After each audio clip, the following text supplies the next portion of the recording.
Skyfall was the best Bond film yet. Exciting yet smart, stylish yet rugged, old but new. It managed to be both a great Bond movie in the franchise and at a section of what the Bond franchise actually was. How do you top that? The short answer is, you don't. Hi, I'm Alex Leadbeater, film editor for WhatCulture.com, and here's our video review of Spectre. After some great entries in the series, with Spectre it feels like we're back to the pre-Craig status quo of Bond movies, where they're not really great, just quite a lot of fun. Which is fine, fun movies are good, but after Skyfall, that is quite a disappointment. And in fact, the big problem with Spectre is that it is a follow-on from Skyfall. Quantum of Solace showed that Bond sequels don't really work, and yet only 2 movies later, we have another one. Spectre's plot is entirely motivated by the events of the end of Skyfall, and throughout has loads and loads of references to the rest of Craig's tenure. It's an interesting idea, as it was with Quantum, but it doesn't really work. It just comes across as a lazy way to create tension. That's not the only issue with being a follow-up to Skyfall, though. It's also in what Spectre's really trying to do. Because at its heart, it's asking the question, is Bond still relevant? Which is exactly what Skyfall was asking, and exactly what Casino Royale was jumping off from, and probably had something to do with Quantum of Solace. I don't really care about that one. But you have to ask the question, do they not have anything new to do with the character? An entire subplot is dedicated to this idea, and so much of Bond's arc is about the personal and moral implications of what he does. Now this is a great idea, it's a good idea to look at Bond given he's been around for 50 odd years. But not only has it been done before through to completion, the way it's executed here is rather choppy. It's as if the script was finished and then these exchanges talking about the finer things were just shoved in right before shooting. There are some good things Spectre adds to the Bond makeup though, and a big one of them is levity. So many people have complained that Daniel Craig's Bond is too serious, and Spectre really corrects that.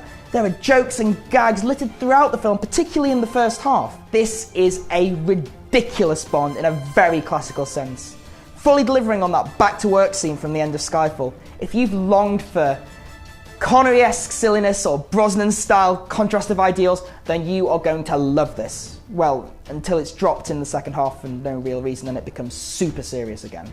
And now we get to the bigger picture. Take away all that Bond context, and when it comes down to it, Spectre just isn't a very well-made film.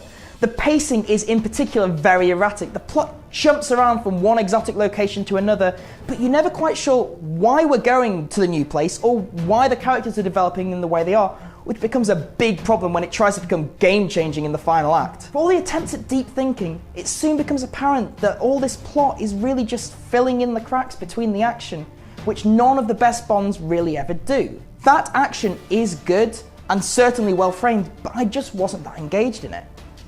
It lacks constant tension or narrative momentum, or goes too far the other way, and has lots and lots of exposition doled out when you should be enjoying a thrilling car chase. This isn't a negative review though, there is a lot to like in Spectre. The casting in particular is impeccable. Léa Seydoux as Bond girl Madeleine Swann and Christoph Waltz as Bond villain Franz Oberhauser are both great. Their characters are actually rather one-dimensional on the page, but they're both so good that they bring an extra layer to that role and are great to watch. Also, a big shout out to Ralph Fiennes and Ben Whishaw playing M and Q again. They are perfect in these roles and I cannot wait to see them again. Oh, and there's Daniel Craig as James Bond. Now he's made some comments recently that he's not that interested continuing playing James Bond, but none of that exhaustion shows here. He is perfect as 007 and reaffirms that he's one of the best Bonds. He's suave, he's sophisticated, but he's worn and he's happy to quip.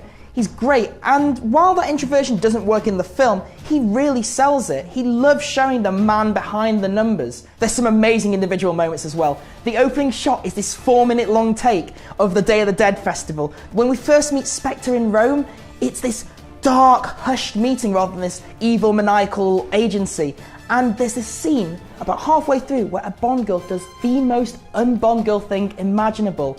It's Sam Mendes flying high, it's brilliant. But like most things that fly high, eventually they must come crashing down, and often in spectacular fashion. Frankly, the 21st century Bond formula is wearing a bit thin. Neil Purvis and Robert Wade have written every single movie in the franchise since The World Is Not Enough back in 1999, and it's getting a bit transparent. We open with this fun action sequence that is also slavishly setting up the rest of the plot. Then, Bond is exiled from MI6 somehow and has to go it alone. and he comes up against a villain who doesn't turn up till about halfway through, who for some reason is obsessed with Bond, turning the movie from a spy thriller into a battle of good versus evil. And just to hammer that point home, there's a subplot that questions if Bond's relevant. Get a new idea! I'm going to give Spectre a fun but disappointing 3 out of 5. I've been Alex Leadbeater for WhatCulture.com. Like the video, leave a comment down below, and subscribe to the channel for more great Spectre content from WhatCulture.com.